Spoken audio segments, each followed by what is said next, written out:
세상 돌아가는 일이 궁금한 독특한 취향을 가진 어른들을 위한 교육방송 백브리핑 시작하겠습니다. 오늘은 웃지 않습니다. 장난이 아닙니다. 오늘은 굉장히 예민하고 네. 아주 갈등적인 주제를 저희가 또 이런 거 자꾸 하면 안 되는데. 근데 물론 당사자 아닌 분들은 재밌어요. 원래 남의 싸움이 재밌지. 네. 싸움 얘기할 겁니다. 맞아요. 어른들의 싸움 얘기인데요. 예고를 해드린 대로 SM 엔터테인먼트 주총에서 얼라인 파트너스라고 하는 자산운용사가 문제를 제기했어요. 네. 지금 표대결이 예상이 돼 있죠. 그래서 지금 이제 법대로 하고 있는 겁니다. 표대결로. 그래서 잠시 후에 저희가 얼라인 파트너스의 대표이사와 SM 엔터테인먼트의 아마 CFO가 나오실 것 같아요.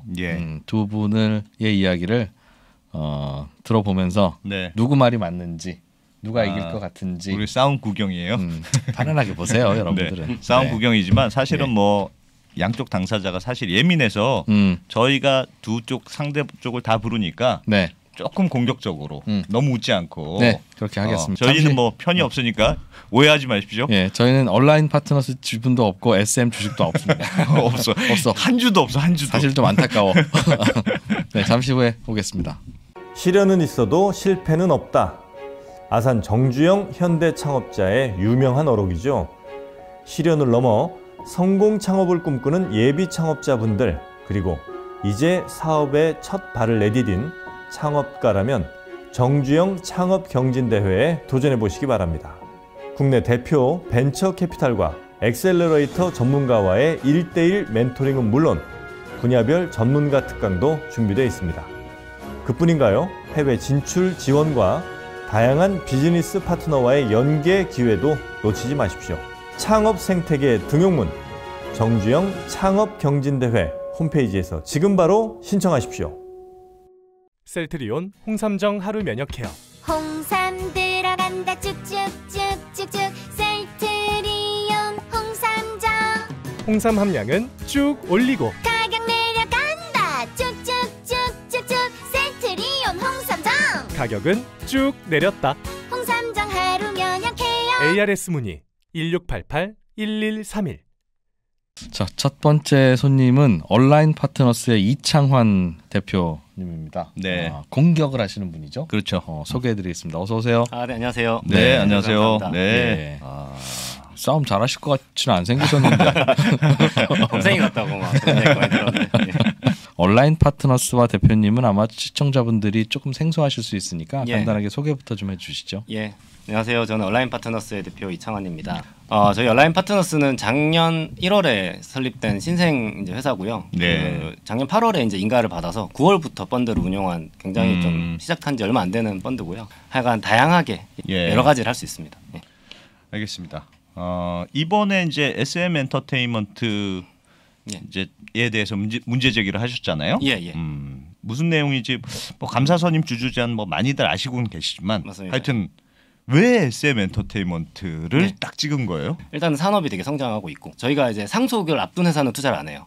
근데 이 회사는 이수만 총괄 프로듀서가 상속 안 하고 매각한다는 거는 거의 분명한 사실이기 때문에 하여튼 그것도 좋다. 주가를 누를 이유가 없으니까.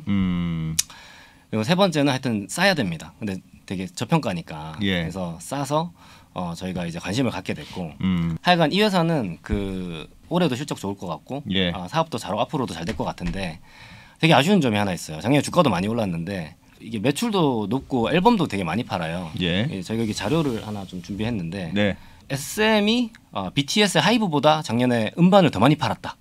그러면 진짜? 이러거든요.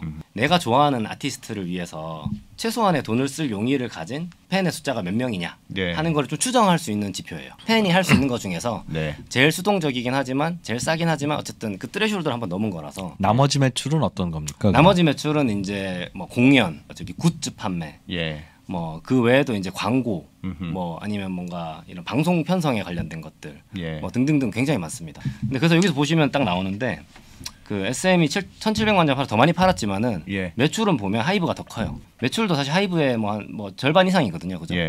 근데 시가총액은 지금 하이브보다 지금 7분의 1이거든요. 네. 뭔가 저평가 요인이 있는 걸로 보인다. 이게 이익이 낮아요. 매출 대비 SM이.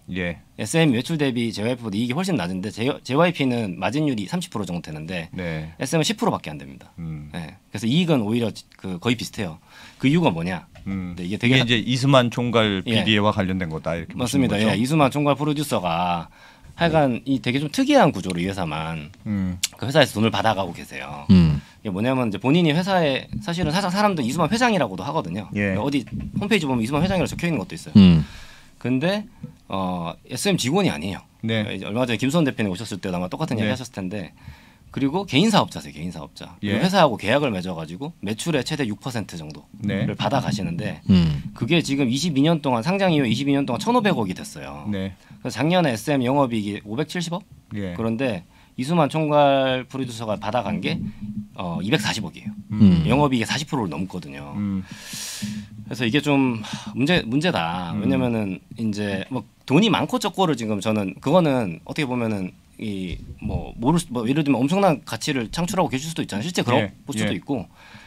다만 이제 이게 약간 절차적인 좀 문제가 되게 심해요. 그래서 이게 이유를 하는 이유 일단은 이 라이크 기획 때문에 하여튼 되게 저평가돼 있어요. 저평가돼 있고 이게 단순히 이익만 이만큼 줄이는 게 아니라 회사가 거래되는 밸류에이션 멀티플이라는 게 있잖아요. 그것도 그 JYP의 절반밖에 안 됩니다. SM. 그러니까 이런 이유 때문에 사람들이 알겠습니다. 그러면 그러니까 여기까지는 우리가 조금은 알고 이제 이 이슈가 잘 모르시는 분들은 방금 도움이 되셨을 텐데 조금 더 본론으로 들어가면 지금 이제 온라인 파트너스에서 이번 주총에서 온라인 파트너 쪽에서 미는 감사 후보를 내세웠잖아요. 맞습니다. 이 감사 후보를 우리는 민다. 훨씬 독립적인 사람으로 생각한다.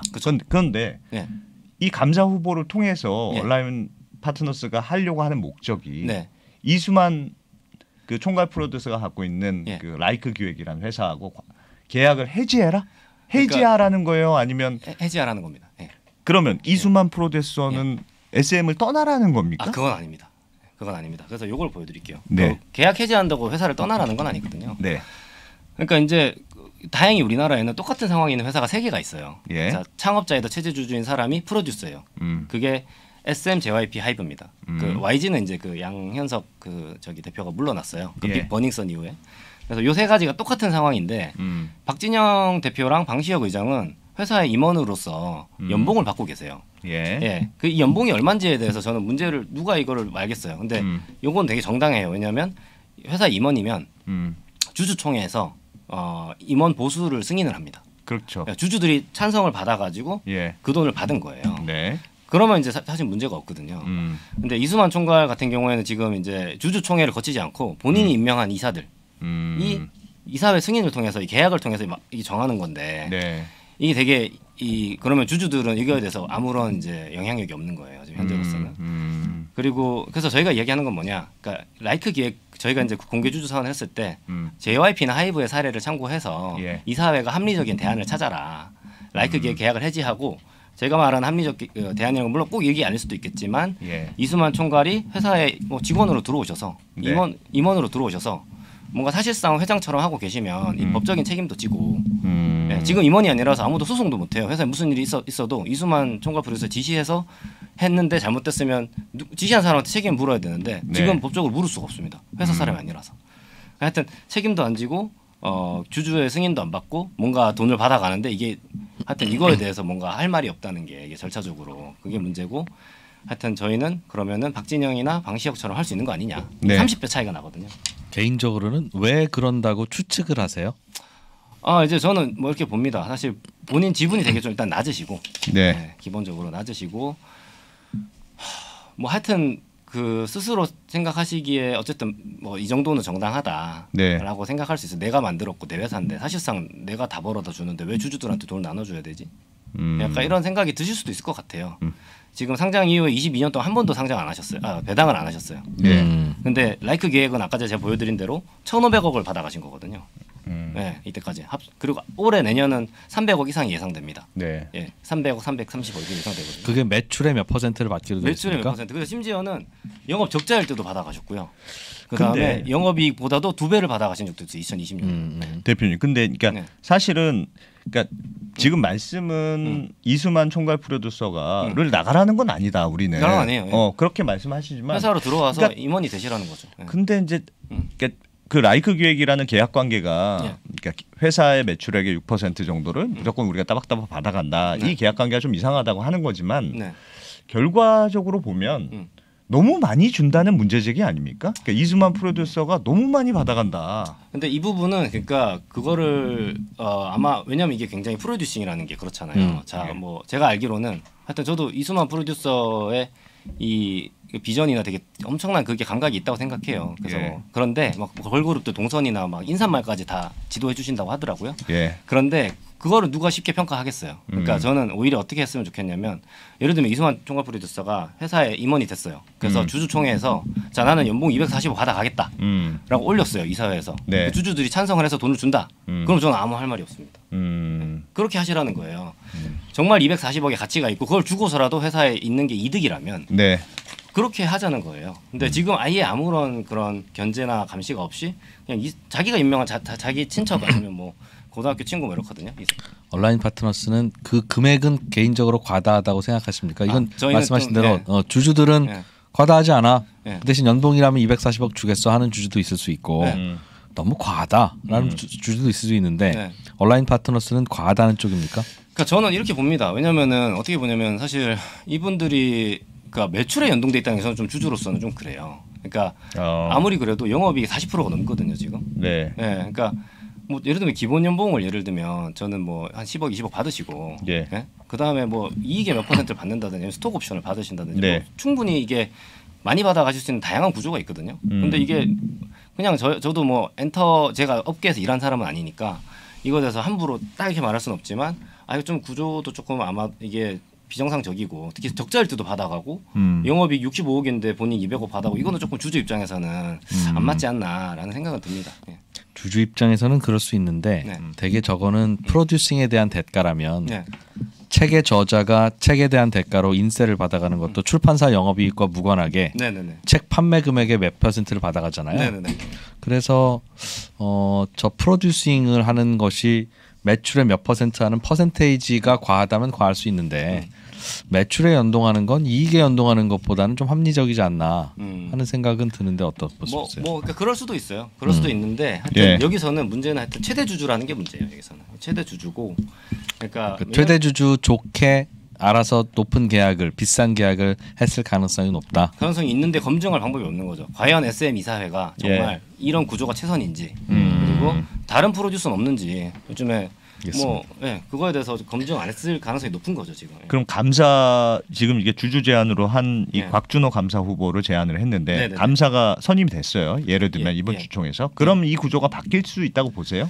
그거는 이제 해봐야지 아는데 저는 이제 그러니까 결국엔 이렇습니다. 감사라고 하는 게 회사 이사가 아니거든요. 그러니까 회사의 경영을 바꿀 수 없습니다. 감사라고 하는 거는 이제 감사의 요건은 법적으로 조사권이 있고요. 그거를 할 때 뭐 전문가들 고용해서 조사를 하고 이제 문제가 있으면은 회사를 대신해서 이사들에게 소송을 할 수 있어요. 그게 감사의 권리인데 저희의 생각은 하여튼 이걸 조사해보겠다. SM 이사회가 정말 다른 대안도 다 고려해보고 회사에 정말 최선인 거라서 이 계약을 이수만 총괄가 하는 건지 그렇지 않은 건지를 조사해보고 그 문제가 없으면 SM에서도 사실 걱정할 필요는 없을 것 같아요. 근데 문제가 있다. 그러면 저희가 시정 조치를 이제 시정을 요구할 것이고 이제 그거가 이제 뭐 말로 안 되면 이제 그런 법적인 조치를 하겠죠. 감사가. 그렇습니다. 근데 이제 이게 사실은 라이크 기획 그러니까 이수만 총괄 프로듀서의 문제가 하루 이틀 문제가 아니잖아요. 맞습니다. 예전에 2019년인가요? KB 자산운용에서도 비슷한 문제 제기를 했고. 맞습니다. 근데 이제 지금 이게 더 문제다. 혹은 그러니까 지금 문제 제기를 왜 하느냐. 뭐 이런 사실은 좀 그러니까 온라인 파트 말씀하셨던 대로 온라인 파트너스가 이렇게 오래된 주주는 아니죠. 주주도 아니고 뭐 여러 가지 거기에 대해서 조금 나쁘게 보는 시각도 있긴 있어요. 특히 제가 오늘 언론 기사를 보니까 온라인의 이사와 준법 감시인이 이 SM 엔터테인먼트 주식을 갖고 있더라. 맞습니다. 예. 그래서 이렇게 노이즈를 일으켜서 주가를 이렇게 막 부양하려고 하는 거 아니에요. 물론 뭐 주가가 올라가는 게 주주 입장에서 나쁜 건 아닙니다만 네네. 뭐 그렇게 보는 시각도 있던데요. 그래서 일단은 그거는 말씀드리면은 일단 두 가지인데 그 저희가 아까 잠깐 말씀드렸듯이 그 이게 이 자산운용사에서 이제 뭐 직원들이나 이런 분들이 그 펀드가 투자하는 거를 그 이제 그 정보를 가지고 선침해를 한다든지 이렇게 되면 문제가 돼요. 그래서 컴플라이언스 프로시저가 다 있는 것이고 다만 이제 저희가 아까 잠깐 말씀드렸는데 이 펀드 등록되기 전부터 제가 갖고 있었어요. 네, 그 대부분의 지금 저희가 이거를 다 공시했습니다. 투명하게. 2월 24일부터. 그래서 이 부분에 대해서 그래서 이제 그걸 보고 이제 나온 것이고요. 그러니까 2월 24일에 저희가 처음에 이거 할 때부터 나왔고 저는 오히려 좋다고 봅니다. 왜냐하면 생각해 보세요. 얼마나 좋으면 얼마나 좋으면 이거를 안 팔고 갖고 있겠냐. 예를 들면 저희가 이제 뭔가 내부 정보를 가지고 예를 들면 펀드보다 먼저 약간 그 선침해를 해가지고 뭐 그런 거라면 모르겠는데 그게 아니고 옛날부터 갖고 있었고 그냥 안 팔고 있는 것뿐이거든요. 그러니까 뭐 그런 얼마나 옛날부터 갖고 계신 거예요? 펀드는 생긴지 펀드는 9월에 생겼고 그리고 요거를 저희가 매수한 거는 4월 4월 5월 뭐 이렇게 직원들과 임원들이 대부분 그 말은 펀드가 생기기 전에 선취매라는 표현은 좀 민망합니다만 먼저 산 거 아닙니까? 거기서 말하는 선취매는 이제 그 당일에 약간 막 뭐 정보를 가지고 저희가 먼저 산 다음에 펀드로 사서 올리고 이런 거거든요. 그리고 저희 금액이 되게 작아요. 그리고 참고로 저희 그 펀드 규모가 작아서 뭔가 저희가 펀드를 통해서 뭐 저희가 산 다음에 올리고 이럴 수 있는 정도도 아닙니다, 사실은. 그렇습니다. 그 아마 SM 쪽에서도 이런 이야기를 할 텐데 다른 회사의 뭐 대표이사나 대주주들은 프로듀싱에 기여를 하죠. 그분들도 작곡도 하고 그래서 그분들은 월급으로는 저 정도 받아가는데 저작권료로 더 받아간다. 그런데 이수만 총괄 프로듀서는 저게 저작권료다. 그러니 가져가는 금액 비슷하거나 더 많을 거다 아마. 그러니까 음악을 만들거나 기획하는 사람에게 주는 방식은 다양할 수 있는데 저 금액이 과하지 않다 비교해 봐라. 뭐 그런 얘기도 하더군요. 그러니까 뭐, 연봉으로만 비교할 수 있는 게 아니라는. 그러니까 뭐 그거 다 좋다 이거예요. 그거는 사실은 이렇게 보면 결국에는 어떻게 막 이런 식으로 얘기하면 이제 답이 없잖아요.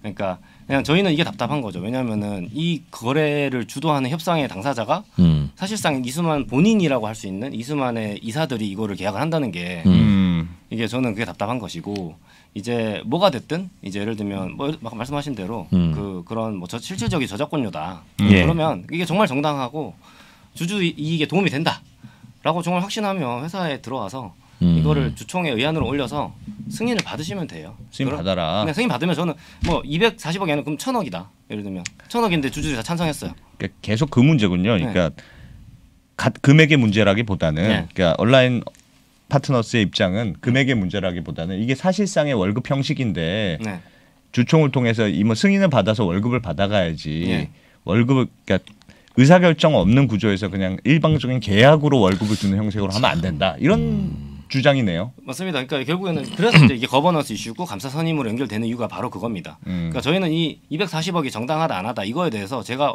무슨 뭐 엔터의 신도 아니고 제가 딱 이렇게 할 수는 없잖아요. 사실 그거는 알겠다. 너무 입장이 다양할 수 있어요. 근데 이제 제가 지적하는 부분은 그게 아니라 이게 지금 구조가 잘못됐다는 거예요. 절차가. 그래서 이 보시면 제가 자료를 하나 준비했는데 이 SM의 이사회는 물론 뭐 웬만한 이사회들이 이제 사내 이사들은 다 이제 회사 사람이죠. 여기 좀 특이하게 진짜 정말로 철저하게 정말 아무 견제할 수 있는 사람이 없어요. 그러니까 사내 이사는 이제 뭐 본인 사람이 한다고 하더라도 보시면 이성수 공동 대표는 이 친척이에요, 친척이고 타경준, 박준영 사내 이사는 하여튼 굉장히 오래 근무한 어떻게 보면 완전 측근인 것이고 이 사회 이사라도 그래서 한 명이 있어가지고 이런 거 견제하라고 있는 거예요. 있는데. 이 경북고등학교 동창이에요. 되게 알려져 있어요 언론에. 동창이고. 근데 이강복 감사님이라는 분, 이분 관련해서 차례 뉴스도 많이 나와 있어요. 사회이사 3년임 하시고 감사하는데 감사의 역할이 아까 이사를 감독하라고 하는 게 감사인데 본인이 이사 3번 하시고 그다음에 감사를 하신 거예요. 근데 대학교 동창회 한국문화산업포럼 공동대표까지 하셨으니까 이게 아무런 견제가 없으니까 저희가 한 명이라도 독립적으로 넣어서 정말 이게 정당한지 한번 검증해보자. 이것뿐이에요. 이번에 감사가 임기가 만료돼서 바꾸시려는 겁니까? 맞습니다. 그래서 저희가 이제 감사가 이번에 만기된다는 거를 알고 있었고요. 지금 현재 우리나라 법상으로는 주주가 할 수 있는 거는 없습니다, 별로. 예, 주주는 뭐 주주 대표 소송이라는 게 있긴 하지만 증거를 주주가 막 찾도록 돼 있어요. 그러니까 비용도 주주가 다 부담하고 이게 사실 안 되는데 유일하게 우리나라 법상 주주가 할 수 있는 한 가지가 감사 선임할 때 3% 룰이라는 게 있어가지고 그렇게 해서 감사를 넣으면 그것도 되게 힘들어요. 지금 보시면 아시겠지만 되게 힘든데 넣으면 그 감사가 이제 그 간접적으로 할 수 있는 부분이거든요. 그래서 하여튼 저희는 그래서 작년에 투자하면서 이게 내년 3월에 감사 만기 되는구나. 그래서 이번에 그러면 제안하자. 특히 이제 이게 그 저희 감사 후보님이 아마 이게 괜찮은 분이 없었으면 저는 안 했을 거예요. 근데 이제 마침 하여튼 제가 이제 한 10년 정도 같이 일하던 그러니까 KKR에 있을 때 오비 맥주에 이제 자금 담당 임원 하셨고 그다음에 이제 KCF 테크놀로지가 SK 넥실리스의 CFO를 하신 하여튼 둘 다 되게 잘된 딜이고 되게 유능한 재무 임원이 저희가 엑시트하면서 퇴임하셨거든요. 저랑 그 이후도 계속 교류하면서 일도 같이 하고 했는데 계시기 때문에 이거 너무 적임자일 것 같은 거예요. 그래서 마침 이야기를 했는데 또 되게 취지 좋고 너무 해보겠다고 하셔가지고 하게 된 거예요. 감사가 없었으면 사실 제가 감사로 들어가도 제가 무슨 그런 회사에서 자금 까보고 뭐 재무해본 사람이 아니잖아요. 안 되는 거예요. 근데 지금 딱 좋은 사람이 있는 거죠.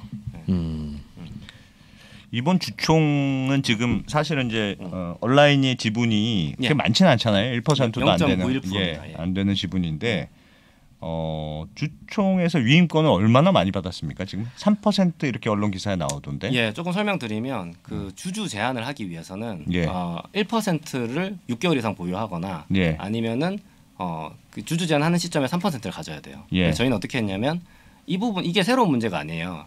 아시겠지만 옛날부터 이 그 KB 자산운용이라는 그 되게 유명한 기관에서 이미 문제 제기를 해서 여의도에서 다 아는 일이거든요. 라이크 기획 문제. 이 구조. 이게 다들 알지만 할 수 없으니까 했는데 제가 저희 좋은 감사 후보가 있어가지고 저희가 한번 해보겠습니다. 왜냐하면 저희는 이제 저희가 이번에 창업하는 거기 때문에 저희 입장에 저희가 주로 하려는 한 전략도 이거고 이번에 그러면 우리가 뭔가 이렇게 되는 모습을 보여주는 게 저희 입장에서 의미가 있거든요. 그래서 그런 목적으로 우리가 한번 해보겠습니다.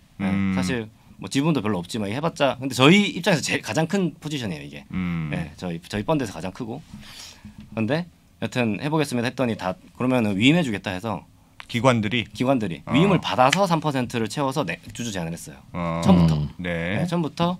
이제 물론 뭐 몇 군데 처음에는 이제 몇몇 군데만 저희한테 위임해 주셔서 그래도 3% 넘거든요. 그래서 내고 한 것이고 그만큼 이거는 그 업계 내부에서 다 문제다라고 공감대가 이미 있는 상황입니다.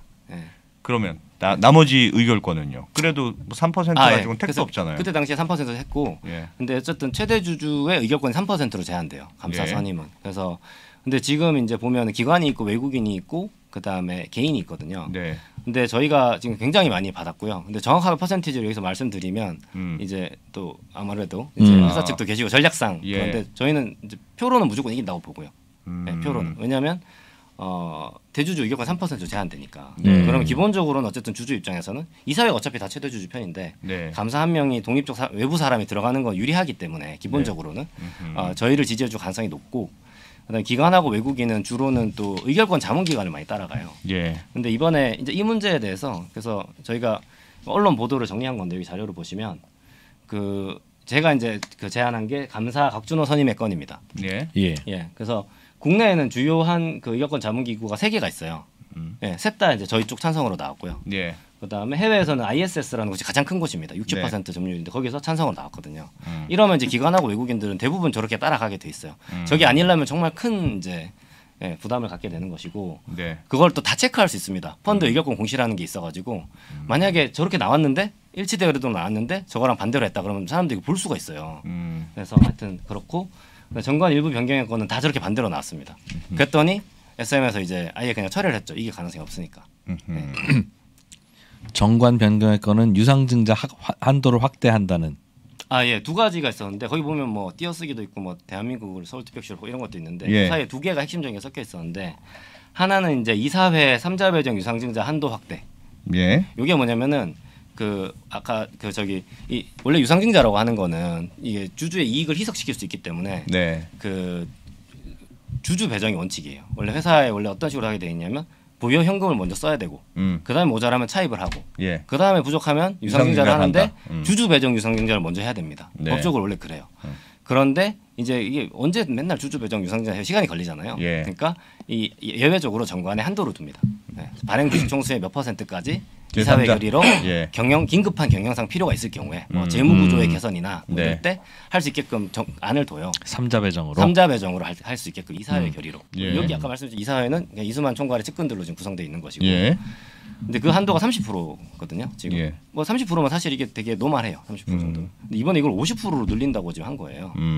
그래서 아니 근데 뭐 그러면 뭐 때문에 늘리는지를 이야기를 해줘야 되는데 약간 두루뭉실하게 계속 이야기를 하시거든요. 그러면 이제 이게 주주들 입장에 찬성하기 힘들죠. 일각에서는 그게 카카오나 뭐 CJ 쪽으로 이수만 프로듀서의 지분을 매각하는 과정에서 이수만 프로듀서 지분은 프리미엄을 받고 팔고 근데 한 17, 8%밖에 안 되니까 인수한 쪽에서는 더 주식이 필요할 수 있을 텐데 인수한 쪽에 3자 배정 유상증자를 하면 그들이 조금 더 저렴한 가격으로 지분을 확보할 수 있으니까 그거 하려고 하는 거 아니냐라고 추측은 하더군요. 그렇죠. 그러면은 만약 그렇다면 이거를 명확하게 설명을 해줘야죠. 이게 3자 배정 유승을 20%나 더 하겠다고 하는 거에 대해서 그 명확하게 알리고 그래서 그 돈을 받아갖고 이게 희석이 되잖아요. 그러면 이제 이런 게 정당화될 수 있는 경우는 예를 들면 하이브가 이번에 이타카 홀딩스라는 회사를 사면서 뭐 저스틴 비버, 아리아나 그란데 그다음에 그 스쿠터 브라운 이런 사람들한테 유중으로 들어오게 해줬어요. 그 딜을 하기 위해서 그 사람들 유중으로 들어오게 해줘야 되잖아요. 3자 배정으로. 이런 거 충분히 정당화될 수 있죠. 투자자 입장에서 내 주가에 도움되는 일이거든요. 그러니까 그런 뭔가 유중은 되지만 이게 어쩔 수 없이 유주 배정 아니고 3자 배정 해야 되는 이유가 있고 구체적으로 이런 이유다. 그래서 승인해 달라라고 해야지 이거를 그냥 블랭켓으로 이렇게 그냥 뭐 모르겠는데 하여튼 필요할 수도 있을 것 같아요. 라고 하니까 지금 그 추측인 거잖아요. 말씀하신 거. 이게 문제인 추측대로 그런 의도라면 반대십니까? 즉 이수만 프로듀서의 지분을 매각하고 매각하는 과정에서 매수인 쪽이 유상증자를 통해서 좀 저렴한 지분까지 같이 해서 인수 단가를 낮추고 싶다. 그 부분은 저는 이렇게 봅니다. 그러니까 유상증자라고 하는 건 회사 입장에서 생각해야 돼요. 회사 입장에서는 3자 배정 경쟁을 할 때는 다른 대안이 없고 당장에 돈 쓸 일이 있고 아까 이타카 홀딩스를 인수한다든지 이랬을 때 이제 예외적으로 그 전략적인 이유가 있어서 한다고 하면은 찬성인데 아무리 카카오가 인수한다 하더라도 지분 확보는 꼭 3자 배정 유상증자가 있는 건 아니거든요. 사실은 뭐 장에서 할 수도 있고 뭐 공개 매수를 할 수도 있고 19% 그냥 가지고 있을 수도 있고 그런데 이제 3자 배정 유증을 할 때는 그게 주주 이익에 도움이 된다는 납득이 가게 설명을 해야 되겠죠. 카카오가. 우리가 좀 싸게 유증을 들어오지만 그거 가지고 내 이 돈을 가지고 이런 데 투자할 예정이고 그러면 이 돈이 현금으로 있는 게 아니고 회사에 있는 돈하고 합쳐가지고 이익이 이만큼 늘어날 수 있고 그 얘기 들어보고 판단하시겠다는 맞습니다. 거군요? 그런 내용이 있어야지 찬성하는 것이죠. 혹시 이런 그러니까 예를 들면 좀 행동주의 펀드처럼 일단 행동을 하시는 건데 그게 지금 이수만 프로듀서의 지분을 뭐 이제 카카오에 매각하니 뭐 CJ는 조금 물 건너간 것 같고 뭐 그런 얘기들이 나오잖아요. 그거에 좀 걸림돌이 될 수는 없어요? 그러니까 지금 사실은 SM의 주가 상승이 이 온라인 파트너스의 문제 제기 이전에 이제 M&A 얘기 때문에 좀 더 불거진 거잖아요. 그래서 좀 주가가 이제 사실 좀 뜨거운 면이 있었는데 이렇게 막 시끄러운 게 어떻게 보면 좋은 것 같기도 하지만 또 너무 시끄러워서 카카오 입장에서 이런 거 괜히 인수했다가 이 라이크 기획 문제도 복잡하고 그렇게 생각할 수도 있지 않습니까? 어떻게? 그러니까 이 부분은 요거는 제가 전문가입니다. 왜냐면 제가 M&A를 10년을 했기 때문에. 근데 저는 물론 이제 장단점이 있을 수 있겠지만 저는 요거 행동을 통해서 M&A가 가속화될 거라고 봅니다. 가속화될 걸로 봐요? 그 왜요? 이유를 말씀드리면은 지금 카카오나 CJ 입장에서는 이거 정말 사고 싶은 에셋이에요. 너무 왜냐하면은 그 전략적으로 이 K-팝 IP라는 게 이게 오리지널 IP고 세계에 통하고 너무 전략적으로 좋은 자산이거든요. 카카오엔터 상장해야 되죠. CJ도 어쨌든 뭐 메타버스, NFT 할 때 이 IP가 있어야 돼요. 사람 일단 와야 될 거 아니에요. 콘텐츠를. 되게 중요한데 그분들이 되게 사고 싶어하세요. 하여튼 저희도 뭐 M&A 마켓에 있으니까 되게 사고 싶어하는 에셋이고 그럼 딜이 안 된 이유가 뭐냐? 이수만 총괄이 안 파셔서 그런 거거든요. 근데 이게 되게 흔해요. 이런 게. 왜냐하면 개인들 입장에서는 내 유일한 재산이 이거예요. 그게 돈적인 요소만 있는 게 아니고 모든 게 있는 거죠. 나의 인생이에요. 그러니까 왜냐면 뭐 회사에 있으면 내가 경영 지도도 해주고 막 선생님 하고 되게 뭔가 약간 여러 가지 그 이모셔널한 부분도 있거든요. 그러니까 파는 결정을 하기 되게 쉽지 않아요. 이수만 총괄도 제 생각에는 여러 가지 이유로 지금 팔아야 되는 상황인데 후계자도 지금 없고 그래서 팔아야 되는 상황이 너무 아깝고 그러니까 계속 이거 해달라 저거 해달라 내가 팔긴 파는데 내 그 이후에도 뭐 연봉 100억씩 주면서 5년 보장해줘 하여튼 내가 경영을 할 거야 근데 경영 프리미엄을 주고 내가 경영을 할 거야. 뭐 이런 식으로 아마 하고 계신 것 같아요. 그러니까 지금 딜이 안 되는 거라고 저는 보고요. 근데 저는 이제 SM 엔터테인먼트 입장에서는 이수만 총괄 프로듀서 너무 이제 능력 있고 정말 위대한 일을 했다고 저는 생각하지만 회사가 지금 세계적으로 발전해야 되는 시기예요. 지금 이게 K-팝이 단순 한국, 아시아 이게 아니거든요.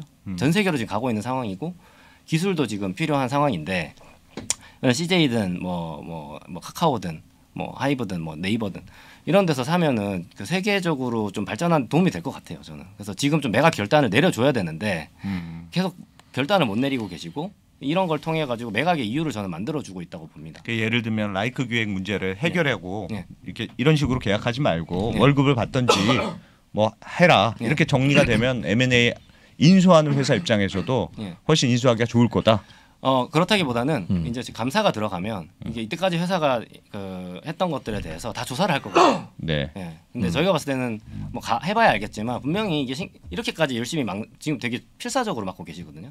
이렇게까지 막을 때는 뭔가 좀 부담이 있으신 것 같다라는 생각이고요. 저희 생각은 문제가 없으면 사실 감사 들어와도 되거든요. 실제 주주제한 감사 들어간 사례도 있는데 문제 없는 경우는 그냥 지나가요. 이제 감사가 들어가게 되면은 되게 좀 이게 불편해져요. 뭔가 그런 경우에는. 그러면은 그 전에 팔고 싶은 마음이 생기고 예를 들면 주총 감사 선임 전에 만약에 딜이 안 됐어요. 이게 딜이라는 게 힘들거든요.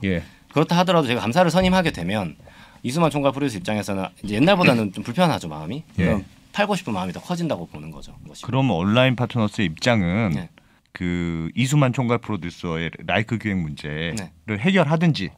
뭐 혹시 본인이 화가 나셔서 나가시더라도 나는 이제 이런 대우받고는 못하겠다 하고 나가더라도 상관없다. 상관없다는 아니에요. 상관없다는 아니고 저는 그러지 않을 거라고 봐요. 일단 첫 번째로 지금 딜도 하고 있잖아요. 그렇게 하면 회사 가치가 떨어지면 지금 1조 받을 수 있는 거 뭐 2, 3천억 받고 싶지 않을 거잖아요. 사실 절대 그러지 않을 거라고 저는 보고요.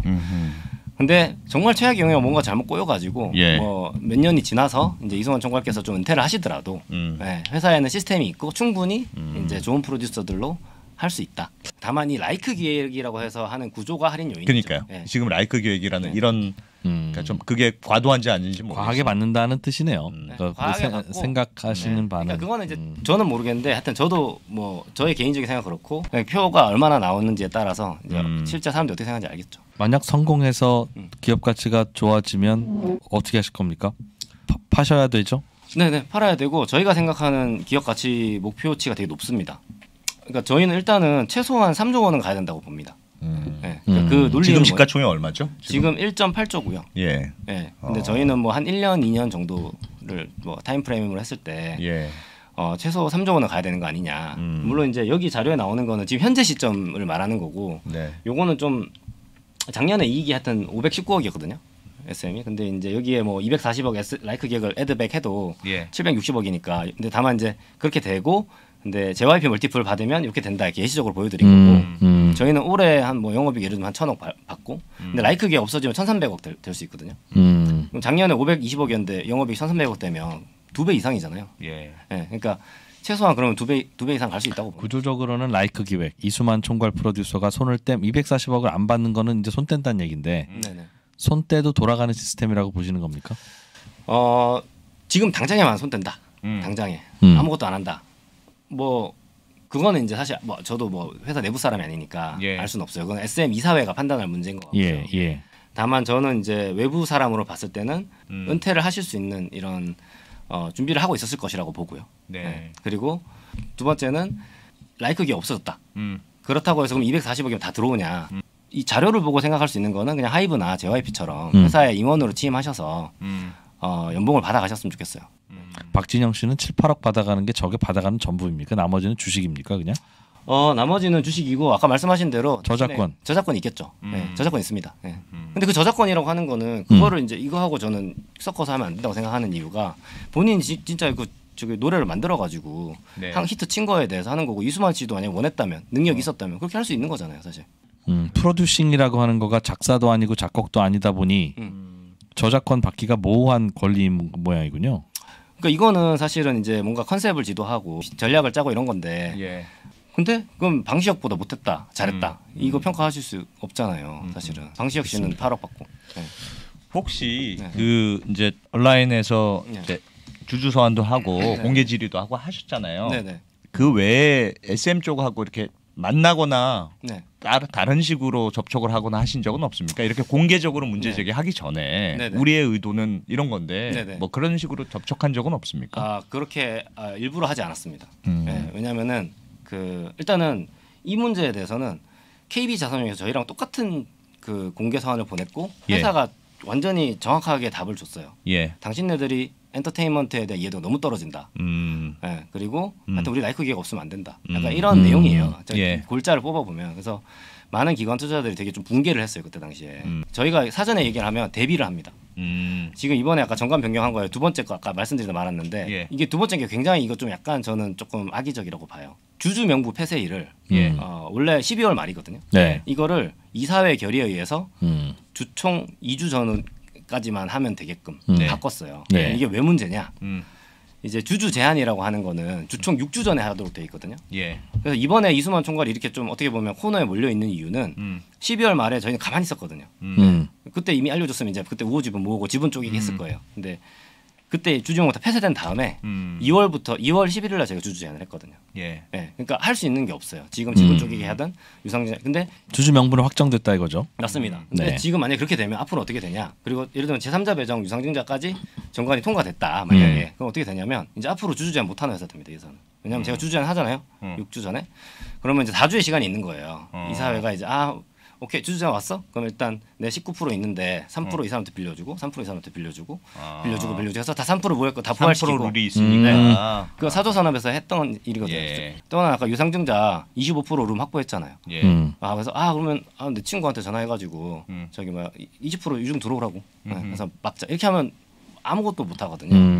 근데 이런 루폴이 생겨가지고 그렇다고 해서 근데 모든 회사가 이렇게 바꾸진 않거든요. 상법이 바뀌면서 이렇게 할 수 있게끔 바뀌었는데 그래도 대부분 안 바꾸고 있거든요. 그렇게 주주총회 직전에 그 주주명부 폐쇄일을 이사회가 알아서 결정할 수 있도록 상법이 바뀌었어요? 바뀌었습니다. 2020년에. 그걸 허용한 취지는 뭡니까? 허용한 취지는 뭐 감사 보고서랑 사업 보고서가 늦게 나오는데 뭐 그거 다 보고 나서 뭐 사람들이 투자 결정을 다 했을 때 기준으로 이게 하는 게 맞지 않냐 뭐 이런 거였던 것 같아요. 알겠어요. 그렇지만 저는 이거는 이제 경영권 방어하는 측에서 사실 그런 명분으로 실제 목적은 이거였다고 봅니다. 주주 제한을 무력화시키는 목적. 저는 뭐 그 말씀을 좀 드리고 싶어요. 제가 가수도 되게 팬이에요. 하여튼 뭐 회사에 대한 전혀 비방이나 악의적인 그런 건 전혀 없습니다. 다만 이 회사가 요 거버넌스 부분만 잘 해소하면 주가 많이 오를 거고요. 그 영업이익이 늘어난 회사가 그 돈 가지고 직원 복지에도 더 투자하고 그죠? 그다음에 뭐 아티스트 개발에 있는데 더 투자하고 하면 얼마나 좋아요.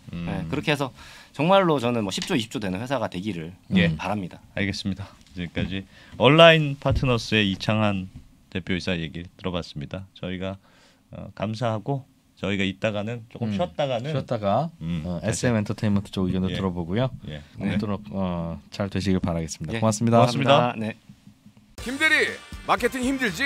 이 차장 디자인 빡세지? 사장님 홍보 영상 만드는 거 어렵죠? 거기 신입 IT 개발 쉽지 않지? 야근 없는 삶 다들 원하잖아. 모든 비즈니스 크몽한테 맡겨. 프리랜서 마켓 크몽. 키 큰 나무만 가득한 사바나에선 작은 친구들은 저 위에 풀을 먹을 수 없죠. 여기서 목이 긴 기린은 독점적 우위를 지닙니다. 빌딩 속 비즈니스 정글에서도 눈에 띄는 강자는 있습니다. 다만 우리가 못 알아봤을 뿐이죠.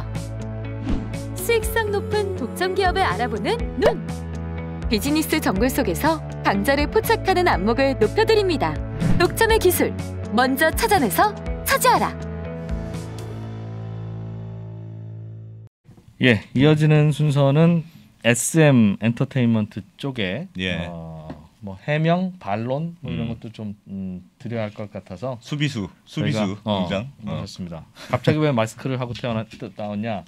좀 전에 앞 시간에 목이 좀 약간 근데 목소리 안 좋아서 불안해가지고 제가 마스크 쓰라고 했습니다. 지금 SM 엔터테인먼트 쪽에서는 그 이성수 대표이사님하고 장철혁 CF님 총출동했습니다. 하여튼 핵심 관계자들. 그래서 좀 전에 이제 온라인 파트너스 쪽에 설명을 들었습니다만 그거에 대한 좀 저희도 질문도 해보고 그렇게 하겠습니다. 자 어서 오세요. 어서 오세요. 안녕하세요. 네, 안녕하세요. 반갑습니다. 자, 반갑습니다. 왼쪽에 계신 분이 이성수 대표님. 네, 안녕하세요. 이성수입니다. 네, 오른쪽에 계신 분이 장철혁 이사님. 예, 반갑습니다. 장철혁입니다. 이성수 대표님은 지금 대표이사를 맡고 있고, 네, 대표이사 CEO 맡고 있습니다. 이사회 의장을 또 같이 맡고 있습니다. 아, 이사회 의장 완전 핵심이 나오셨네요. 그리고 처조카. 네, 처조카 이성수입니다. 진짜 핵심이네. 혈맹으로 이어져 있는. 그리고 우리 장 이사님은 CFO로 맡고 계시고. 네, 알겠습니다. 바로 뭐 본론으로 시작하죠. 질문을 먼저 드릴게요. 예. 네, 앞에서도 잠깐 들으셨겠습니다만 결국은 이수만 총괄 프로듀서에게 지급하는 뭐라고 해야 되나요? 이게 프로듀싱비? 공식적으로는 인세로 지급이 되더라고요. 네, 그것이 라이크 기획이라고 하는 이수만 씨 대표, 이수만 씨가 개인 사업자를 낸 그쪽으로 매년 뭐 200억 넘기도 하고 뭐 안 되기도 하고 그때 매출의 한 6% 정도로 되어 있다고 들었어요. 예.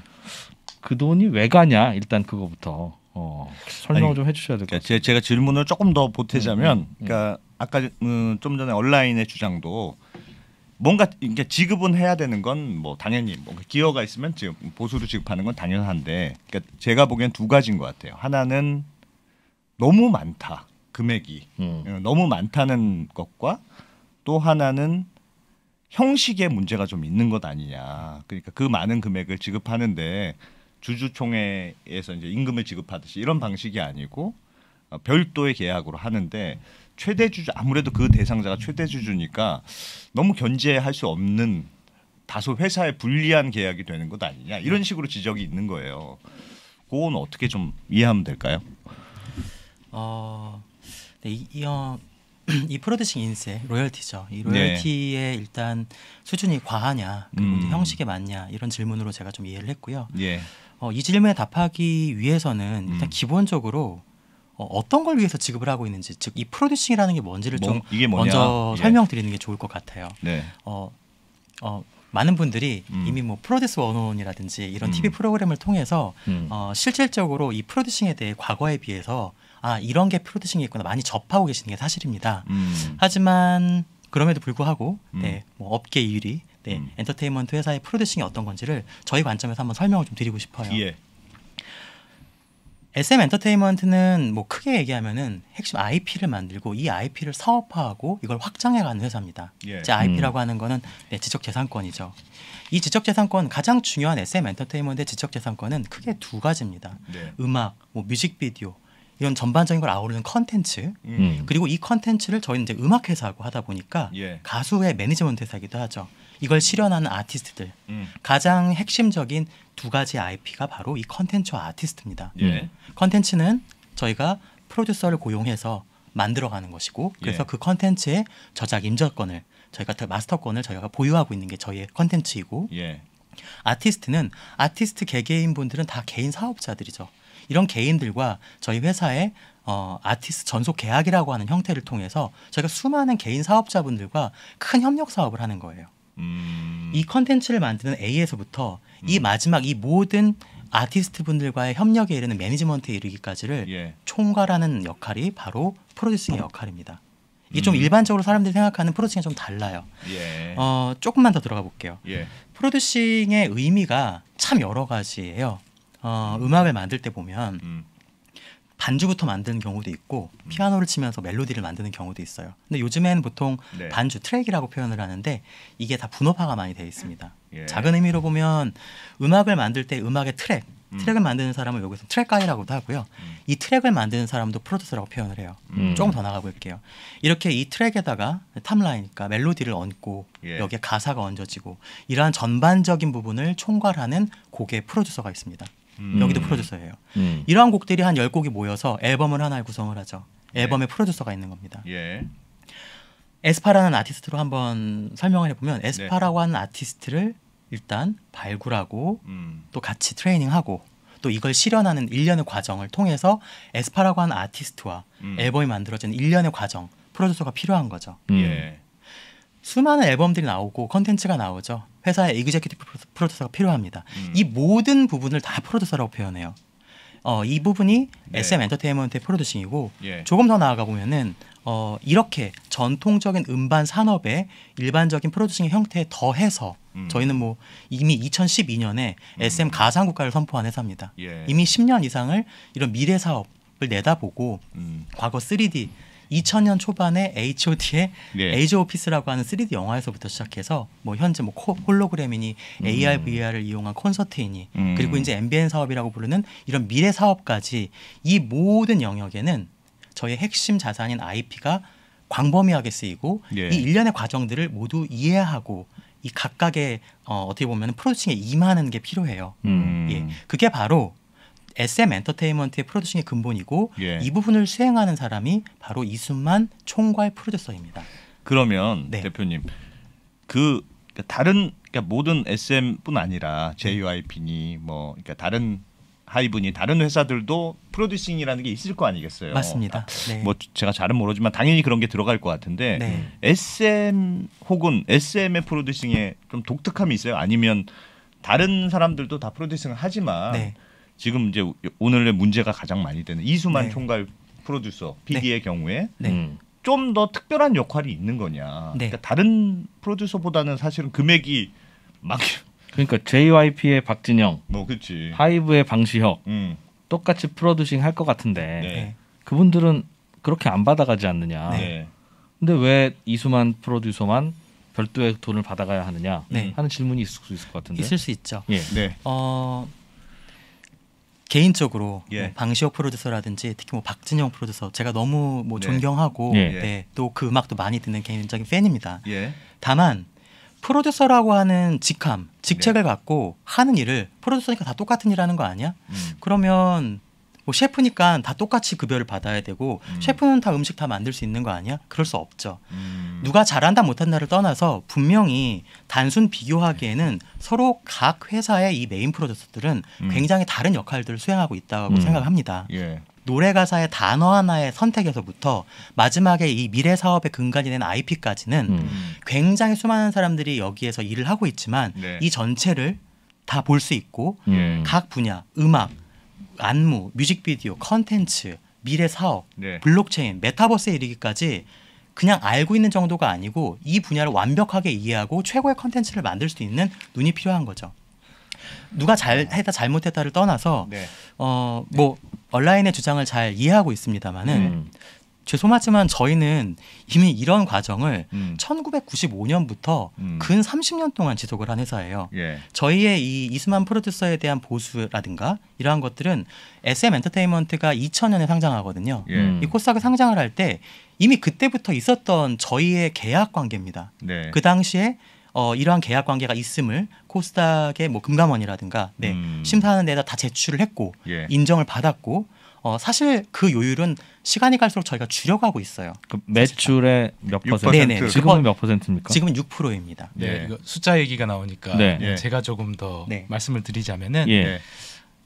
주주분들의 이해관계의 입장에서 보자면 예. 당연히 비용은 줄어들수록 좋은 거니까 그 부분은 저희 너무 잘 알고 있고요. 네. 다만 방금 말씀드렸다시피 저희는 오랫동안 일관된 계약 구조를 유지해 왔고 그 바탕에서 성장을 해왔고 그리고 그 요율은 계속 낮아져 왔고 얼마에서 얼마로 낮아져 왔습니까? 과거에는 두 자리 숫자였습니다.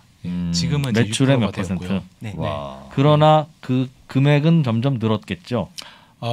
회사가 이제 매출액이 커지니까 예. 금액적으로나마 는 부분은 있고요. 예. 다만 저희가 그러면 지금의 이 6%라는 것이 그냥 임의로 정했느냐, 예. 대주주가 원하는 대로 정했느냐 그것은 아니고 이제 프로듀서로서의 이수만 프로듀서하고 예. 회사하고는 어떻게 보면 동일체가 아니잖아요. 네. 예, 양자 간의 계약 관계로 있는 것이고 예. 이 계약 관계에서 회사는 정당한 대가를 지불하고 회사가 예. 손해가 없게끔 해야 되는 것이 또 회사의 임직원의 의무이니까요. 네. 예, 저희는 내부적으로 이제 대한민국에서 가장 큰 3.1회계법인 통해서 정상가격 범위에 대한 컨설팅을 받았었고요. 예, 거기서 유사 사례들 다 조사한 다음에 중위값인 6%를 선택하게 되었던 것입니다. 보통 프로듀싱을 누군가에게 대행을 맡기면 네. 그 정도로 한다. 프로젝트 국내외 사례들은 뭐 레인지가 뭐 다양하지만은 당시에 이제 레포트에 따르면은 뭐 3에서 8% 정도 사이에 해외에서는 그런 경우가 많이 있어요. 그 특히나 이런 그 프로듀싱 크리에이티브에 대한 금전적인 인정은 사실은 미국 같은 곳이 훨씬 더 잘 돼 있죠. 핵심은 그거라고 봐요. 프로듀싱은 어떤 경영이나 컨설팅의 영역이 아닙니다. 많은 사람들이 뭐 직접 저자로도 활동하신 걸로 알고 있는데 책을 쓸 때 나 100만 원 받고 책 쓰지 않거든요. 인세라고 하는 책의 판매 부수에 따라서 로열티의 정산을 받는 방식이거든요. 로열티고 인세 방식입니다. 프로듀서를 경영이나 컨설턴트의 역할로 보는 게 아니고 저희는 창작의 영역을 보는 것이고 창작의 영역이 맞다고 판단을 했고요. 그런 입장에서 저희 같은 그룹의 입장에서 뭐 회사의 입장에서 그런 프로듀서라는 개인과 계약을 함에 있어서 저희가 우리나라가 공산국가가 아니잖아요. 이런 자유 계약이 가능한 국가에서 저희가 어떻게 보면 외부의 자문기관에 적절한 요율을 어떻게 보면은 전달받고 그 부분에 대해서 계약을 한 게 게다가 죄송하지만 20년 이상을 저희는 이걸 해왔는데 지금 다른 후발주자들이 이렇게 하고 있으니까 너네도 바꿔라라고 하는 거는 글쎄요 잘 모르겠습니다. 저희가 그러다가 이스만 프로듀서를 놓치게 되면 이스만 프로듀서가 대주주니까 무조건 프로듀싱을 해줄 거야라고 생각을 하시는 분들이 있으신 것 같은데 절대 그렇지 않습니다. 이스만 프로듀서가 왜 저희한테 절대적으로 프로듀싱을 해줘야 되는지 그런 이유 없거든요. 이거는 저희의 계약에 대한 문제입니다. 한마디만 좀 더 드려볼게요. 작은 어떤 회사가 있습니다. 이 회사가 자본은 있는데 글로벌 엔터테인먼트, 음악을 기반으로 한 글로벌 엔터테인먼트 사업을 하고 싶어요. 그리고 이제 여기에 투자를 할 수 있는 뭐 P나 PF들이 다 있어요. 누가 필요할까요? 처음 뭐 만드는 사람, 기획하는 사람 필요하겠죠. 그렇죠. 그리고 이들이 충분한 여력이 된다면은 뭐 글로벌을 봤었을 때 지금 글로벌의 음악 시장 여러 가지를 봤었을 때 이스만 프로듀서 영입하고 싶지 않을까요? 그리고 그분을 영입하기 위해서 매출의 6%를 지급한다. 그런 계약 할 수 있지 않을까 생각하고 그렇게 영입된 이스만 프로듀서가 이 신생 기업에 끼치는 기업의 어떻게 보면 가치에 대한 이 업사이드 부분을 무시할 수가 없죠. 알겠습니다. 대표님. 그러니까 사실은 우리가 바깥에서 SM 엔터테인먼트 내에서 이수만 총괄 프로듀서의 기여도가 얼마나 되느냐 사실 판단하기 굉장히 어려워요. 그래서 그러니까 SM 엔터테인먼트 이수만 엄청난 영향을 미치고 사실은 우리 콘텐츠에 뭐 결정적인 기여를 한다. 좋은데 우리가 그러니까 너무 아니죠 이렇게 판단하기가 쉽진 않은데 예를 들면 온라인 파트너스의 주장 중에 저는 설득력이 있다고 생각하는 게 이제 아까 전에 무슨 말씀을 하셨냐면 좋다 같은 금액을 줬더라도 좋다 그렇더라도 예를 들면 왜 다른 제3의 훌륭한 프로듀서가 있어서 SM 엔터테인먼트하고 계약을 한다고 하면 너무 비싼 회사 입장에서 안 쓰면 그만이고 예를 들면 너는 너무 괜찮아 이 사람은 비싼 돈을 주고서라도 계약을 해야 돼 판단할 수 있고 판단할 수가 있잖아요. 근데 이수만 총괄의 경우에는 최대 주주라는 특수한 위치에 있으니까 과연 회사가 이수만 프로듀서와 이 계약 관계를 과연 냉정하게 볼 수 있겠느냐에 대한 의구심이 있는 거예요. 그러니까 다른 사람도 아니고 대표이사 아니 최대 주주이기 때문에 회사가 냉정하게 하기 어려울 가능성이 있다고 보는 거고 그래서 같은 금액을 주더라도 이 경우에는 회사로 들어와서 임금으로 지급하게 되면 주주총회의 승인을 받고 절차적인 정당성이 있으니까 같은 금액을 주더라도 최대 주주니까 안으로 들어와서 월급을 받아라. 마치 박진영 씨나 방승혁 씨가 받듯이 그런 식으로 그거는 왜 안 될까요? 저는 그 주장이 일견 일리는 있다고 생각합니다. 뭐 일견 일리 있을 수 있다고 생각하고 그런 사례도 외부에 있으니까 이렇게 한번 얘기를 한번 해볼게요. 어떤 글을 쓰는 작가분이 있어요. 아까도 그런 얘기를 했지만 이분이 이제 글을 처음에 쓰시는 거예요. 근데 어떤 뭐 받아주는 출판사가 없어요. 본인의 자본 뭐 1,000만 원을 들여갖고 작은 회사를 하나 설립을 해요. 그리고 이분이 거기서 글을 쓰고 팔리고 본인 스스로한테 인세를 지급합니다. 이상한 거 없죠 여기서. 그리고 이게 점점 회사가 잘 되고 책이 많이 팔리는 거예요. 점점 이제 회사가 커지니까 여기에 투자를 하는 분들도 생기고 점점 이제 주주가 생기게 되겠죠. 근데 책이 많이 팔려요. 그러니까 이제 이 매출 영업이익으로 봤었을 때 이게 점점 인세 비중이 커지는 거예요. 주주분들이 그래요. 아니 그거 너무 큰 것 같다. 너무 첫째, 많이 준 거 아니냐? 당신 그냥 들어와서 월급 받고 썼으면 좋겠다. 둘째, 비용이 너무 크니까 임직원들 거 이거 다 빼고 임가공비 빼고 출판 뭐 인쇄비 빼고 그 다음에 당신한테 정산해주겠다. 이익에 대해서 몇 %로? 네, 이게 말이 될 수 있냐는 거죠. 분명히 회사를 설립하고 처음에 이걸 만들었던 최대 주주의 입장이 있고 또 글을 쓰는 작가의 입장이 있어요. 말씀하신 것처럼 오해할 수 있고 충분히 그럴 수 있다고 생각합니다. 하지만 저희도 2000년 이래로 그냥 저희가 어떤 구멍가게 수준의 회사도 아니고 꾸준히 코스닥이라는 데 등록을 해서 상장을 해서 꾸준히 수많은 기관으로부터 감시를 받고 있고 제일 잘 나가는 회사잖아요. 그리고 많은 주주분들이 있는데 저희가 이거를 뭐 대주주니까 그냥 뭐 적당한 선에서 한번 뭐 6% 정해볼까요? 그럴 수 있는 정말 회사라고 생각을 하신다면 글쎄요, 이건 뭐 좀 표현이 그렇지만 저를 못 믿으실 수 있을지 모르겠지만은 저희 경영진에 대한 뭐 신뢰의 문제라고 좀 생각할 수도 있고요. 저희가 말씀드릴 수 있는 거는 이 신뢰관계를 좀 극복하기 위해서 저희 더 노력할 것이고 굉장히 저희 입장에서는 이런 수많은 기관들이 어떻게 보면 뭐 감사라든지 이런 부분에 대응해서 굉장히 이거는 좀 체계적이고 논리를 갖춰서 계약도 하고 진행을 하고 있다고 생각합니다. 하이브나 JYP는 그 프로듀싱 비용을 어떻게 처리하고 있는지 혹시 아십니까? 아까 말씀 주셨던 것처럼 이분들은 똑같이 주주이시기도 하시고 그리고 들어와서 급여를 받고 계세요. 그리고 방식이 좀 다릅니다. 저희가 음악을 하나를 소비했었을 때 이게 뭐 음원이 될 수도 있고 앨범이 될 수도 있어요. 그러면 그 음원 혹은 음반 가격의 9%가 저작권료로 분배가 됩니다. 작사, 작곡, 작사자, 작곡자, 뭐 인접 맞습니다. 뭐 인접권자는 아니고요. 인접권자는 회사니까 저작권자. 저작권자는 이 9% 안에서 이 지분율에 맞게 여기서 분배를 해 나가죠. 방시혁 씨나 박진영 뭐 그렇게 예를 드셨으니까 이 분들뿐만 아니고 굉장히 많은 분들이 이수만 프로듀서도 마찬가지고 이 음악에 작사, 작곡, 편곡 여러 가지 직접 간접적으로 참여를 합니다. 그러면 여기에서 지분을 받게 되어 있어요.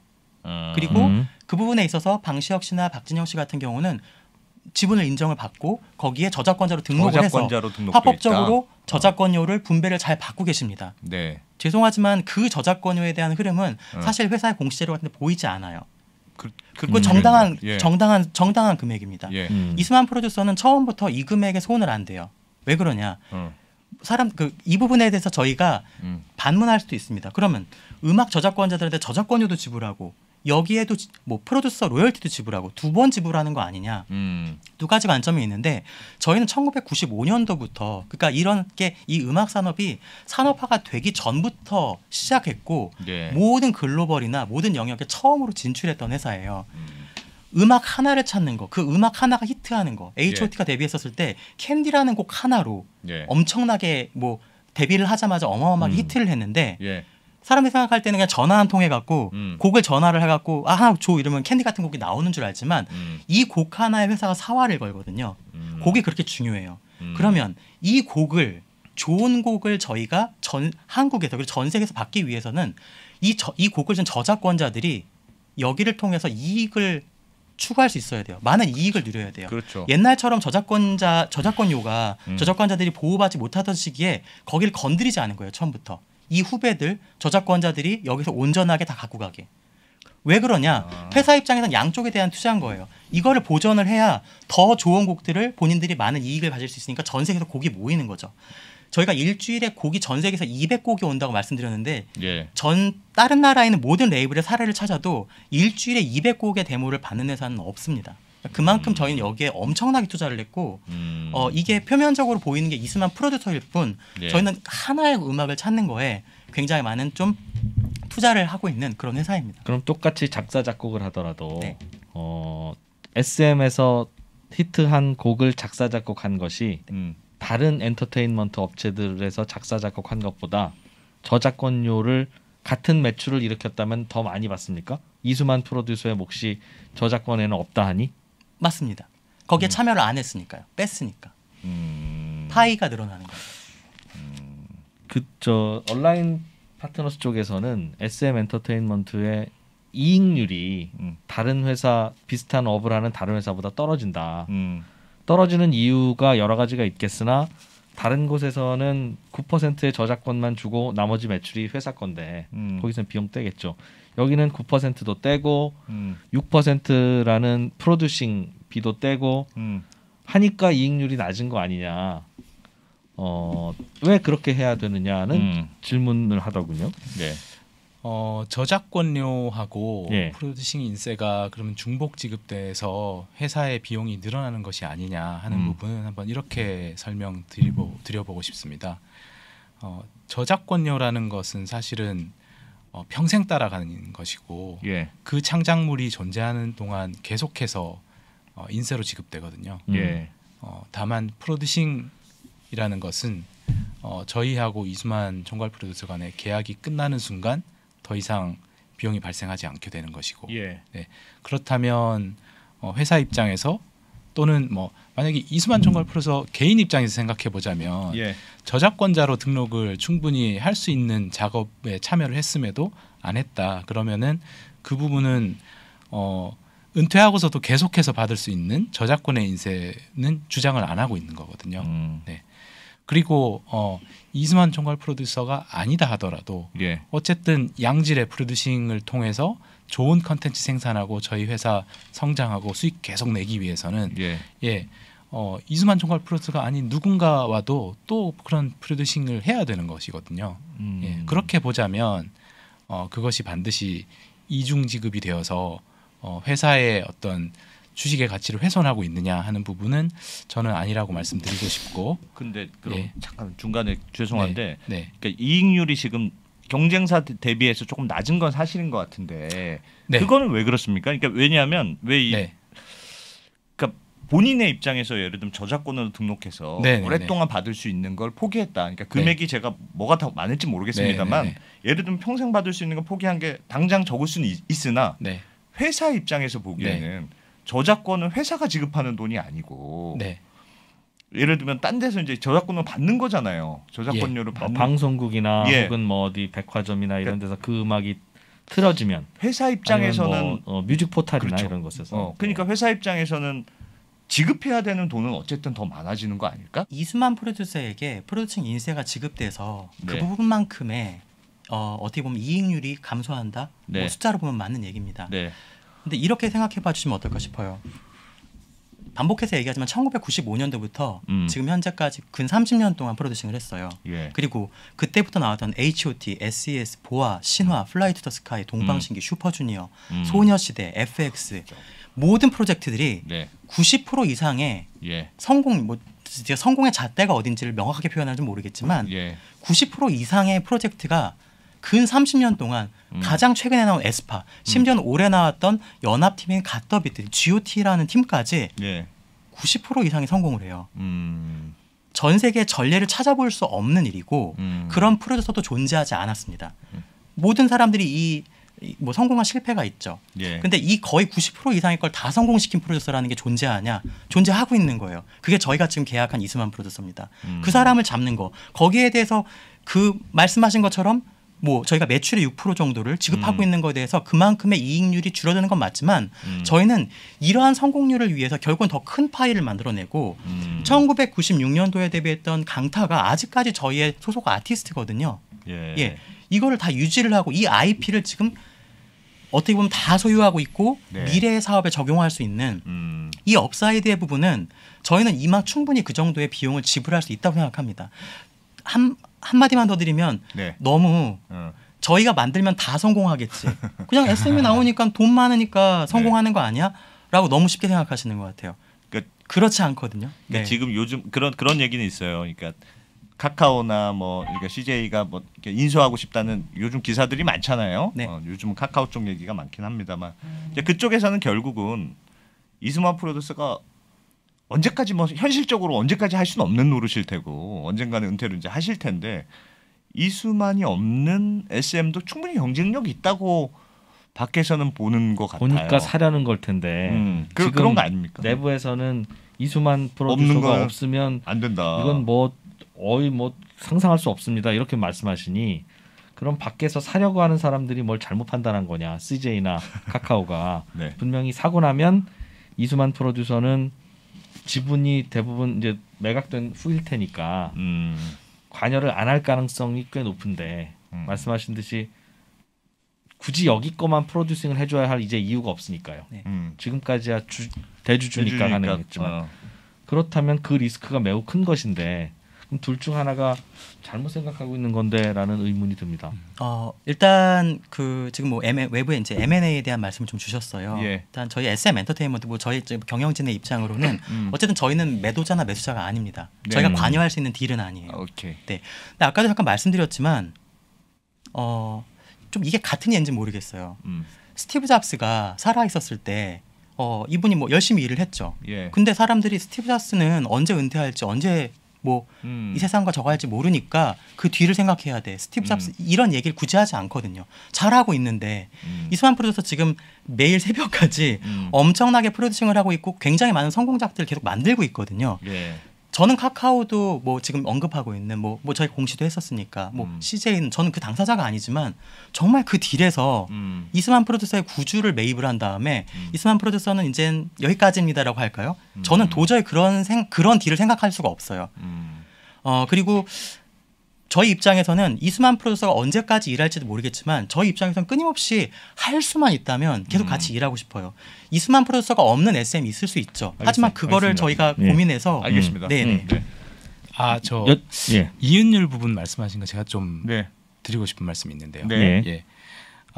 타사 대비 이윤율이 좀 떨어지는 거 아니냐 하는 부분에 대해서 설명을 드리자면 저희가 작년에 창사일에 최대 실적 냈거든요. 매출 7천억 했는데 그 중에 음반 음원 수익이 대략 한 40% 정도 차지합니다. 예. 네, 그 말은 60%는 또 다른 비즈니스들로 구성돼 있다는 뜻인데 예를 들면 광고라든지 드라마라든지 뭐 배우 매니지먼트로 발생하는 수익 같은 것들이 다 그 숫자 안에 들어 있거든요. 예. 그러면은 이제 저희 특히 주주분들 뭐 주가에 예민하시니까요. 네. 온라인에서 이제 말씀하시는 사항들 언론 보도를 통해서 접해 보니까 특히 이제 음반 판매량 대비 너무 저평가되어 있는 거 아니냐라는 좀 반론 제기하셨더라고요. 사실 뭐 제가 좀 설명드리자면은 음반 판매량만이 주가를 설명할 수 있는 결정적인 요인은 아니다라고 말씀드리고 싶고 저희도 그렇다고 해서 뭐 주가 부양을 게을리하겠다는 뜻이 아니라 좀 저희는 이 부분에서 한 3가지 측면에서 좀 말씀을 드리고 싶은 게 있습니다. 네. 주가는 결국은 아주 간단하게 얘기하자면 실적과 이제 평가 멀티플 두 가지가 핵심 요소인데 첫 번째로 저희 실적은 물론 이제 아까 말씀드렸다시피 전체 매출의 40% 정도가 음악 콘텐츠로부터 나오는데 다만 이제 저희도 내부적으로 열심히 노력하고 있는 부분이 전통적인 음반 판매나 어떤 음원 수익보다 이거를 어떻게 보면 IP화 시켜서 좀 더 미래 사업으로 인정받을 수 있는 그래서 좀 더 고부가가치 생산할 수 있는 쪽으로 전환이 좀 필요한데 그 부분이 저희가 좀 시장의 소통이나 이런 부분에 있어서 구체적인 계획을 아직 말씀드리지 못하다 보니까 좀 그런 부분에서 좀 아쉬운 부분이 있다. 그래서 그거는 적극적으로 저희 지금 개선의 노력을 하고 있다는 말씀드리고요. 그다음에 두 번째 이 멀티플 부분, 뭐 흔히 우리가 가장 중요한 멀티플은 퍼 값이잖아요. 저희 최근 주가 대비 퍼는 25에서 30배 정도 왔다 갔다 하고 있는데 결국은 퍼 값 올리려면은 저희가 하는 사업이라는 것이 미래 성장 가치를 인정받아야 되거든요. 그렇죠. 결국 그래서 저희가 가지고 있는 것들을 IP 사업화하고 그다음에 이걸 활용해서 앞으로 펼칠 메타버스, NFT 사업 이런 쪽으로 옮겨가서 저희도 구체적인 비전을 제시해야 좀 더 높은 펄을 시장에서 인정받을 수 있겠다는 생각하고 있고 그런 부분에 노력을 하고 있습니다. 아직 그런 게 안 돼 있어서 주가가 내부적으로 사실 준비 많이 하고 있는데 지급 수수료 라이크 기획 지급 수수료 때문에 그렇게 이익률이 낮고 그것 때문에 주가가 나쁜 건 아니라고 실제로 저희 뭐 이 펄 값이라는 것이 방금 말씀드린 좀 저희도 이미 아쉽게 생각하는 부분이 있지만 네. 예, 개선해 나가겠다는 노력 지금 계속하고 있고 마지막으로 세 번째는 결국은 첫 번째 실적, 두 번째 배수 이런 예. 부분을 사실은 저희가 시장하고 좀 적극적으로 소통을 했었으면은 투자자분들의 이해, 뭐 이해관계자분들의 이해도가 좀 높아졌을 텐데 네. 저희 좀 그런 거에 부족했어요. 아니, 그러니까 사실은 약간 SM 엔터테인먼트 시장에서 조금 안 좋게 보는 것 중에 하나가 지금까지 배당도 이번에 처음 결정하긴 했습니다만 단 한 번도 안 했다. 그러니까 사실 주주 친화적이진 않다. 그런 평가는 조금 있는 건 그런 부분 정말 저희 너무 저희 그동안 부족했던 부분 인정하고요. 작년에 최대 실적을 달성한 만큼 회사 경영진에서도 이제 좀 주주 친화적인 주주 이익 환원 정책을 좀 본격적으로 우리도 시작해 보자라는 의미에서 올해 처음으로 배당 결정을 지금까지는 했거든요. 배당을 안 하셨던 이유가 있었습니까? 그 동안은 뭐 과거에 회사가 뭐 어려운 시기도 있었고 또 뭐 K-팝이 사실은 전 세계적으로 흥행을 하면서 뭐 물론 저희 회사가 거기에 기여한 부분 크다고 또 자부심도 갖고 있는데 이제는 어떻게 보면 성장에 대한 과실을 주주하고도 나눌 여건은 되었다. 솔직히 저희 이제 유보 자금이나 이런 부분에서 좀 자신감도 생겼고요. 그래서 그런 부분 결국 배당 그리고 자사주 매입 이런 부분 앞으로 지속적으로 확대해 나갈 생각입니다. 알겠습니다. 그 라이크 기획 관련해서도 하나만 또 질문 좀 드려볼게요. 마지막으로 SM 엔터테인먼트에서 이수만 프로듀서가 하는 일과 JYP에서 박진영 창업자가 하는 일과 하이브에서 방시혁 대표이사인가요?가 하는 일이 밖에서 보기에는 비슷하게 느껴집니다. 그런데 별도로 지급 프로듀싱에 대한 수수료를 지급하는 쪽은 여기밖에 없으니 하는 역할이 크게 다르다고 생각하십니까? 아니면 하는 역할은 비슷하나 우리 SM은 전통적으로 저작권자들에게 더 많은 몫을 주기 위해서 프로듀서가 그거에 손 안 대는 걸 오히려 긍정적인 전통으로 생각하고 우리는 별도 비용을 쓸 뿐이다 라고 생각하시 설명하시는 겁니까?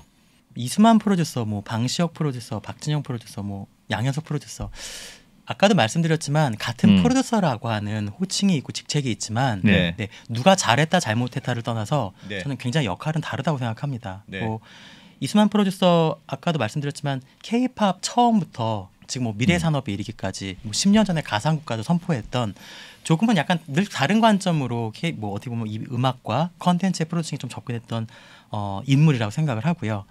방시혁 씨, 박진영 씨 다 굉장히 훌륭하게 본인의 영역에서 좋은 프로듀싱을 하고 계시고 적법한 그런 뭐 저작권을 포함한 급여 그리고 여러 가지로 잘 보상받고 있다고 생각하고요. 저는 중요한 건 이거라고 생각합니다. 이런 우리나라에서 전 세계에 나가는 음악 장르를 만들었어요. 한류에 이 K-팝이 엄청나게 큰 기여를 했다는 걸 아무도 부정하지 못할 겁니다. 아무것도 없었어요. 거기에서 이런 장르를 만들었던 이 K-팝 뭘로 만들었냐? 좋은 아티스트들도 있었지만 여기에는 이수만, 박진영, 양현석, 방시혁과 같은 굉장히 훌륭한 프로듀서들이 있었습니다. 이수만 프로듀서가 계속 얘기하는 거는 우리나라는 이런 훌륭한 프로듀서를 많이 만들어내고 앞으로 이런 많은 좋은 프로듀서들이 나와서 더 좋은 전 세계에 나갈 수 있는 컨텐츠를 만들 수 있는 나라. 이게 영화까지 확장되면은 봉준호, 박찬호 같은 감독님들 다 이런 프로듀서들이거든요.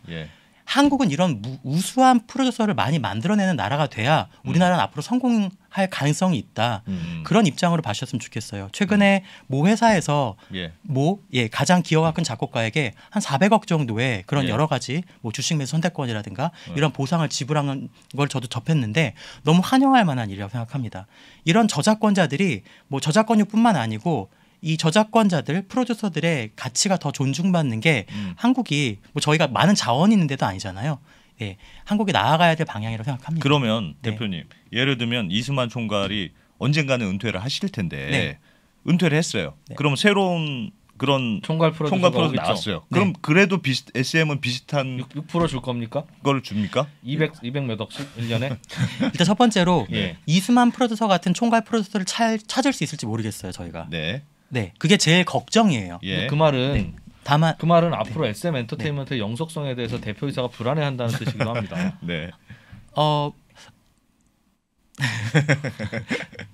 한 가지 굉장히 저희가 뭐 이수만 프로듀서에서 바라는 거는 이수만 프로듀서가 이때까지 90%의 성공률이 넘는 이상의 프로듀싱을 해왔는데 첫째, 좋은 프로듀서를 많이 육성해 주셨으면 좋겠다. 본인이 늘 최근에 가장 많이 말씀하시는 게 내가 이제는 음악의 프로듀싱뿐만 아니고 나와 같은 많은 프로듀서들, 뭐 저희 내부적으로 유영진이니 켄진이 굉장히 많은 프로듀서들이 있습니다. 뭐 안무의 심재원 씨, 심지어는 슈퍼주니어의 뭐 신동이나 뭐 은혁 씨 같은 이런 모든 분들이 다 프로듀서의 역량들이 있거든요. 이러한 많은 프로듀서를 본인은 앞으로 키우고 배출하고 싶다. 두 번째로는 이게 뭐 복잡한 얘기라 제가 굳이 말씀 안 드리려고 했는데 1990년대 말부터 저희는 컬처 테크놀로지라고 하는 이 프로듀싱의 기술, 이 능력을 저희가 내재화하는 기술을 이때까지 꾸준히 저희가 개발을 했고 이게 계속 지속 확장되고 있습니다. 이수만 프로듀서가 SM 이외에 그러면 다른 곳에서도 뭐 6%든 몇 %든 받기도 합니까? 네, 그럼요. 중국에 6%를 받는 회사가 있고요. 일본에 잘 아시는 뭐 AKB나 AKB48 같은 걸 같은 팀을 만들었던 그런 뭐 제스트라는 회사, 혹은 저희의 이제 슈퍼엠이 음반을 내기도 했던 미국의 비틀즈의 레이블이기도 했던 캐피털 레코드 다 6%의 로열티를 지급하고 있습니다. 그럼 저작권은 거기는 저작권대로 주고 6%는 별도로 이수만 프로듀서한테 주고 네, 맞습니다. 개인에게. 그 왜 그렇게 많이 주고 알겠습니다. 그러니까 사실은 얼마나 기여했는가를 밖에서 판단하기 쉽지는 않죠. 쉽지는 않은데 그러니까 이수만 총괄의 최대 주주라는 역할 때문에 사실은 그런 것도 있고 그 온라인 파트너스가 주장하기로는 줄 수는 있으나 주기로 결정한 SM 엔터테인먼트라는 이사회가 다 이수만 프로듀서 측근이다.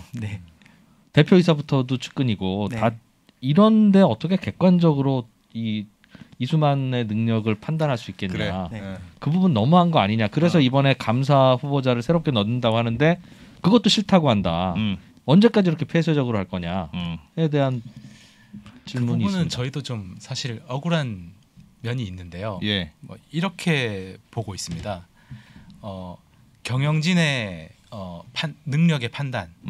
그러니까 예를 들어서 지금 이 자리에 나와 있는 이성수 대표이사가 경영 잘못해가지고 회사 손실 나고 뭐 실적 안 좋고 그러면 비난받을 수 있죠. 그런 거는 얼마든지 저희 수용할 수 있는데 단지 어떤 경영의 성과를 보지 않고 측근이라는 이유만으로 비난하는 것은 옳지 않다. 그러면 뭐 세습 경영한 우리나라의 많은 대기업들은 어떻게 글로벌 기업이 되었습니까? 좋은 사례도 있지 않습니까? 그래서 이것은 저는 어떻게 보면 경영 능력을 가지고 평가해야 된다는 것이고요. 최근에 정관 변경하려고 했던 그 주주 명부 폐쇄를 주총 2주 전까지 당겨서 그 온라인 파트너스 쪽에서는 그렇게 함으로써 주주 제한이 들어가면 다 주주를 또 분산시킬 수 있는 수단으로 악용할 수 있는데 그걸 갑자기 정관 변경안을 올리면 어떡하냐. 이번에 철회하시긴 했어요. 그러니까 이렇게 급하게 올렸다가 급하게 철회하고 이게 도저히 뭔가 정상적인 경영으로 보이지 않는다는 비판을 하고 있습니다. 어떻게 먼저 그 안건 올리려고 했던 취지는 좀 설명드리고 넘어갈게요. 그 상법상에 뭐 최근에 이제 상법이 개정되면서 3월 말에 주총이 집중되는 거를 좀 분산을 피할 수 있는 조항을 열어줬거든요. 그래서 저희도 어떻게 보면 이제 4월이나 5월에도 편하게 주총을 개최해서 주주분들 많이 참석하실 수 있게 하는 좋은 취지로 시작은 했는데 사실 이 안건을 상정하는 과정에서 매끄럽지 못했던 거는 저희 실수 인정하고요. 그리고 안건을 올리고 나서도 많은 주주들로부터 사실 걱정과 우려의 목소리 그런 식으로 악용될 수 있는 규정이라는 걸 모르고 올린 거예요? 그 부분은 사실 저희는 생각하지 못했어요. 근데 온라인에서 말씀하신 그 부분은 충분히 그런 걱정할 수 있겠다는 거 인정하고 주주들의 우려의 목소리 반영해서 저희도 내부적으로 이것은 그러면 처리하는 게 주주들을 위한 배려고 도리다라고 생각했습니다. 알겠습니다. 그럼 시간 관계상 여기서 좀 마무리하죠. 고맙습니다. 두 분 나와주셔서 고맙습니다. 오늘 같은 기회 주셔서 너무 감사하고요.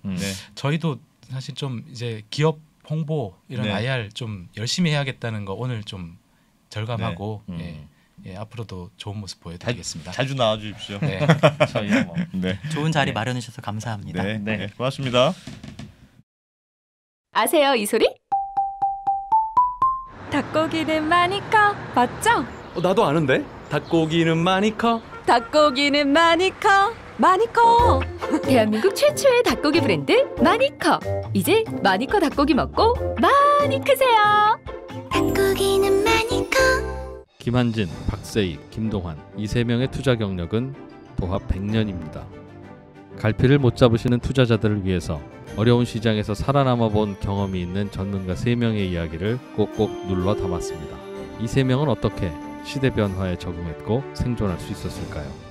각자의 경험담과 대응 원칙 그리고 방법론을 담았습니다.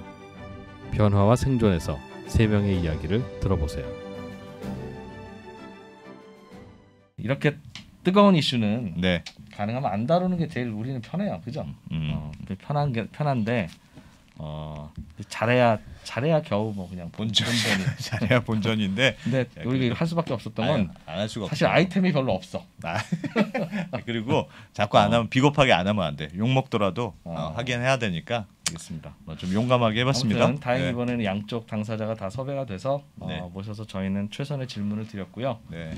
질문이 혹시 미흡했다면 저희가 개선을 해야 되는데 저희가 개선을 할 수 있는 방법은 여러분들이 구독을 좋아요 제발 좀 구독 많이 눌러주시면 저희가 저의 질책으로 알고 열심히 하겠습니다. 네. 고맙습니다. 여기서 마무리하죠. 감사합니다.